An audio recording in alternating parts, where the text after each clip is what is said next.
I stood by her bed and I held her hand and I said, "Mom, I love you and I'm sorry. I'm so sorry."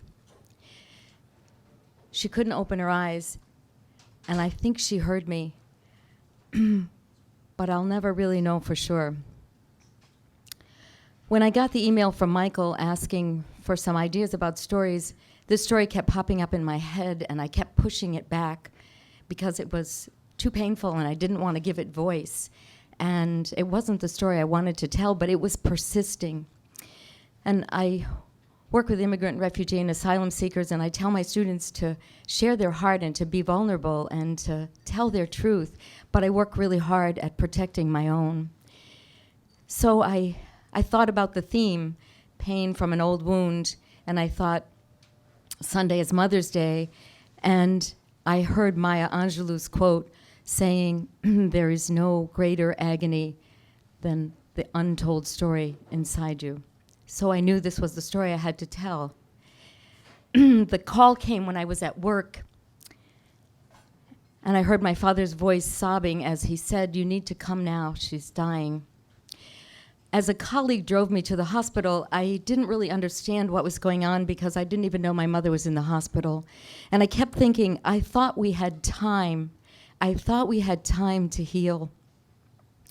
When I arrived, I held her hand, and I was begging her to wait for my brother. "He'll be here soon, Mom, just hang on." And she did. She was gasping for each breath, and my brother arrived in about 20 minutes, and we each held one hand. And as my father watched, we told her that we loved her, and we said it was okay. And slowly her breathing changed, and she let go, and she was gone.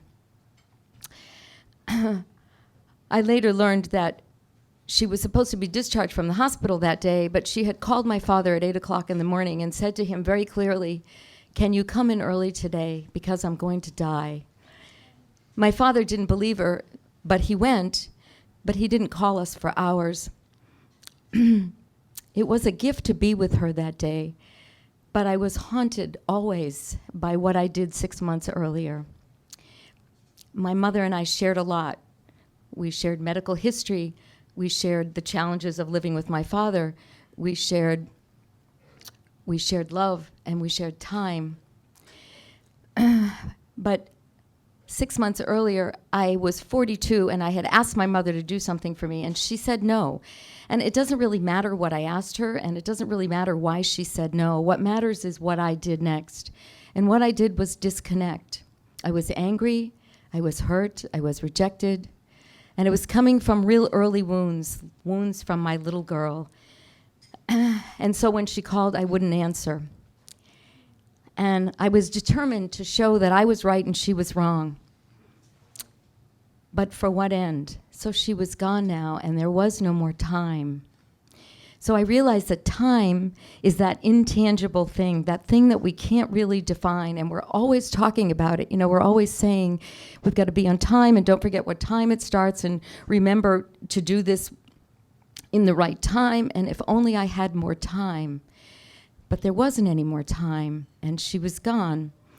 And I thought about, so what happens now? Because I still miss my mother every day, and sometimes I think about her and I just have this image that I need to talk with her, and so I stand in the shower or I drive my car and I tell her what I need to say, but I always end with asking for her forgiveness.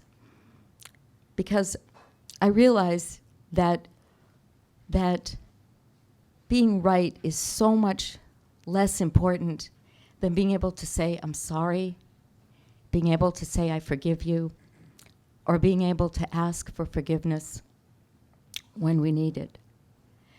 So as time passes, I realize that